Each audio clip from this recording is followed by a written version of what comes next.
wabarakatuh. Saya perwakilan dari kelompok E. Di sini saya akan menjelaskan materi pertama kami, yaitu pengertian ahliya. Dari segi etimologi, ahliya berarti kecakapan menangani suatu urusan. Misalnya, seseorang dikatakan ahli untuk menduduki suatu jabatan atau posisi, berarti ia mempunyai kemampuan pribadi untuk itu. Secara terminologi, para ahli usul fikih mendefinisikan ahliya dengan suatu sifat yang dimiliki seseorang yang dijadikan ukuran oleh syar'i untuk menentukan seseorang telah cakap dikenai tuntutan syarat. Maksudnya, ahliya adalah sifat yang menunjukkan seseorang itu telah sempurna jasmani dan akalnya, sehingga seluruh tindakan dapat dinilai oleh syarat. Apabila seseorang telah mempunyai sifat ini, maka ia dianggap telah sah melakukan sesuatu tindakan hukum, seperti transaksi yang bersifat pemindahan hak milik kepada orang lain. Oleh sebab itu, jual belinya sah, hibahnya sah, dan telah cakap untuk menerima tanggung jawab, seperti nikah, nafkah, dan menjadi saksi. Sifat kecakapan bertindakan hukum itu dating kepada seseorang secara evolusi melalui tahapan-tahapan tertentu sesuai dengan perkembangan jasmani dan akalnya, tiada sekaligus pembagian ahlinya. Sekian dan terima kasih. Assalamualaikum warahmatullahi wabarakatuh. Assalamualaikum warahmatullahi wabarakatuh. Saya Sri Reski Amelia membaca pemateri kedua, yaitu pembagian ahliya menurut para ulama. Yang pertama, ahliya ada. Ahliya ada adalah sifat kecakapan bertindak hukum seseorang telah dianggap sempurna untuk mempertanggungjawabkan seluruh perbuatannya, baik yang bersifat positif maupun negatif. Apabila ia mengerjakan perbuatan yang dituntut syara, maka ia dianggap telah memenuhi kewajiban, dan untuk itu ia diberi pahala. Apabila ia melanggar tuntutan syara, maka ia berdosa.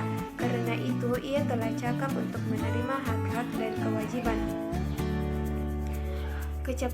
Kecakapan berbuat hukum atau ahliya al-ada terdiri dari 3 tingkatan, yaitu yang pertama adim al-ahliya atau tidak cakap atau layak sama sekali, yaitu manusia semenjak lahir sampai mencapai umur tamyiz sekitar umur 7 tahun.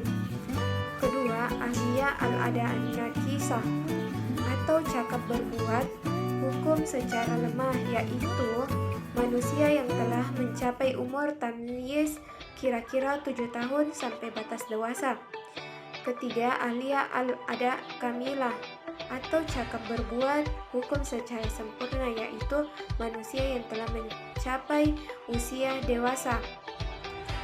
Kedua, ahliya al-wujub. Ahliya al-wujub adalah sifat kecakapan seseorang untuk menerima hak-hak dan menjadi haknya, tetapi belum cakap untuk dibebani seluruh kewajiban. Misalnya, apabila seseorang menghibahkan hartanya pada orang yang memiliki ahliya al-wujub, maka yang disebut terakhir ini telah cakap menerima hibah tersebut. Apabila harta bendanya dirusak orang lain, maka ia dianggap cakap untuk menerima ganti rugi. Demikian juga halnya dalam masalah harta warisan. Ia dianggap cakap untuk menerima harta warisan dari keluarganya yang meninggal dunia. Sekian dan terima kasih. Wassalamualaikum warahmatullahi wabarakatuh. Assalamualaikum warahmatullahi wabarakatuh. Perkenalkan, nama saya Ahmad Farid dari kelompok 5. Ini melanjutkan materi dari sebelumnya, yaitu ahliya al-wujud. Ahliya al-wujud terbagi atas 2 bagian menurut para ahli usul fikih. Yang pertama, ahliya al-wujud an-nakisah. Ahliya al-wujud an-nakisah adalah ketika seorang itu masih berada dalam kandungan ibunya atau berada dalam janin, ia dianggap memiliki ahliya al-wujud yang belum sempurna karena hak-hak yang harus ia terima belum dapat menjadi miliknya sebelum ia lahir ke dunia dan selamat, walau hanya untuk sesaat. Apabila ia telah lahir, maka hak yang ia terima menjadi miliknya. Yang kedua, ahliya al-wujud kamilah. Ahliya wujud kamila adalah kecakapan menerima bagi seorang anak yang telah lahir ke dunia sampai ia dinyatakan balik dan berakal.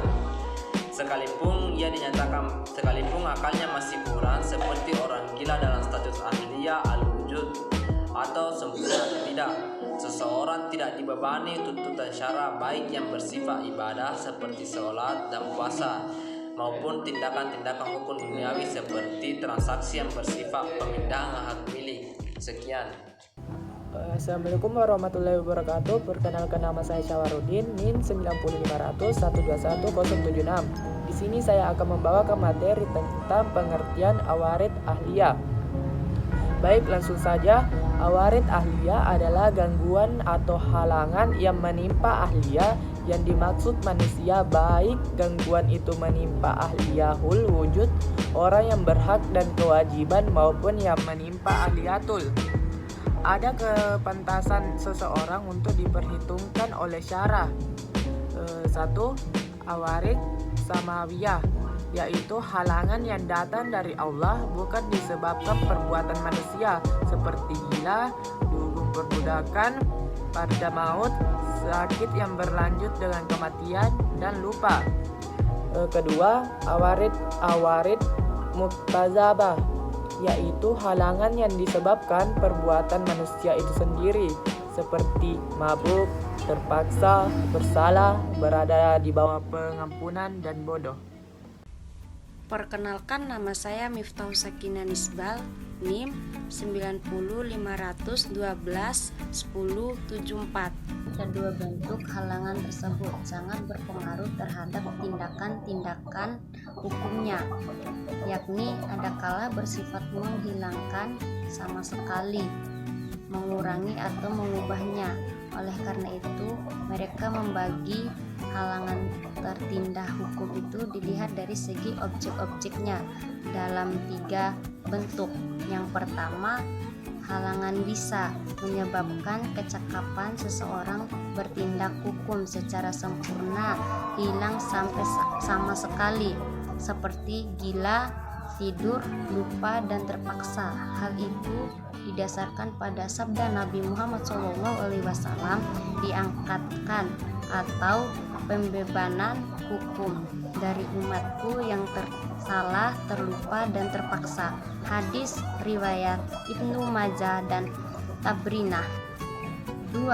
Halangan yang dapat mengurangi ahliyah al-ada seperti orang dungu.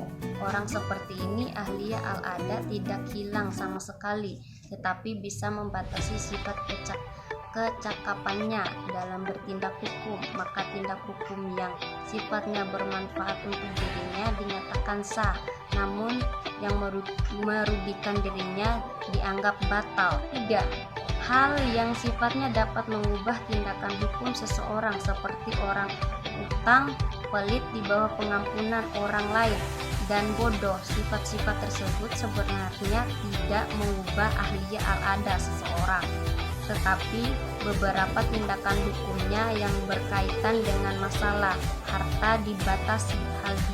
Hal itu dimaksud untuk kemaslahatan dirinya dan hak-hak orang yang membayar hutang.